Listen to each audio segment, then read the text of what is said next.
mengenai honorer. Saya ingin menanyakan kepada kementerian, ini guru-guru honorer ini mau diapakan, Pak? Jangan membuat mereka tuh terlunta-lunta seakan-akan mereka tuh berharap emas turun atau berlian turun dari atas gitu.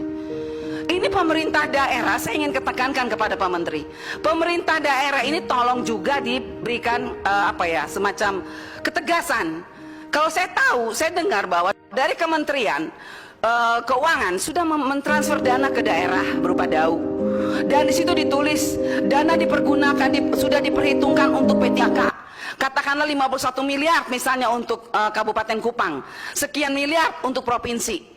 Tapi ketika provinsi saya datang, gubernur bilang, oh kita sudah pakai, kita tidak tahu kalau itu. Loh, pertanyaan saya untuk Pak Menteri tahu nggak anggaran yang dikirim dari Menteri Keuangan untuk P3K di daerah, tapi dipakai oleh pemerintah daerah? Pertanyaan saya, siapa yang bertanggung jawab terhadap uang ini, Pak?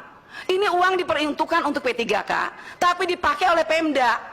Yang saya heran, kok kementerian diam? Yang ngurus ini kan Bapak sebagai menteri. Yang ngurus pendidikan P3K ini kan kementerian. Kenapa diam? Nah sekarang saya dengar lagi nih, Pak Menteri, saya sempat baca nih di YouTube, bahwa tidak akan ditransfer dana ke daerah, daunya ditahan dulu deh kalau pemerintah daerahnya tidak serius.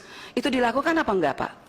Saya bersyukur tadi Bu Nunung memberikan kepada saya bahwa ada Permenkyu yang baru, bahwa dana tunjangan khusus, dana tunjangan melekat di dalam DAU. Begitu ya Bu, nanti mohon penjelasan. Kalau memang itu terjadi, puji Tuhan, saya sebagai orang Kristen mengucapkan puji syukur.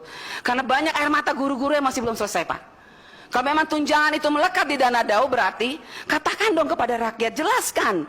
Dan katakan kepada pemerintah daerah, jangan lagi mempersulit rakyat. Baik. Oke, tunggu Pak Dede sedikit lagi, Pak. Ada persoalan ini. Ada juga masalah ini. Apa tadi sudah hilang? Ya, itu tadi Pak. Ada sekolah-sekolah yang berkeluh kesah, mereka tidak bisa dapat dana BOS karena hanya gara-gara sepele.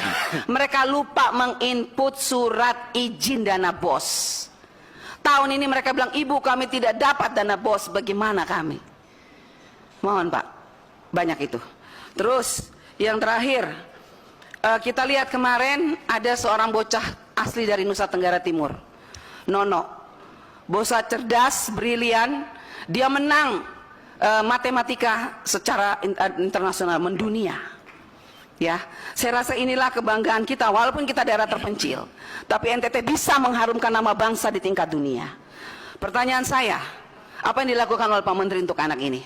Apa yang dilakukan bangsa untuk anak-anak seperti ini? Saya tahu bukan hanya satu orang, mungkin ada banyak.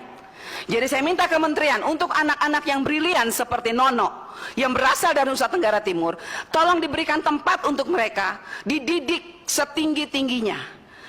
Kumpulkan mereka yang cerdas-cerdas ini, Pak. Jangan dibiarkan begitu. Saya sedih kalau sampai anak ini begitu brilian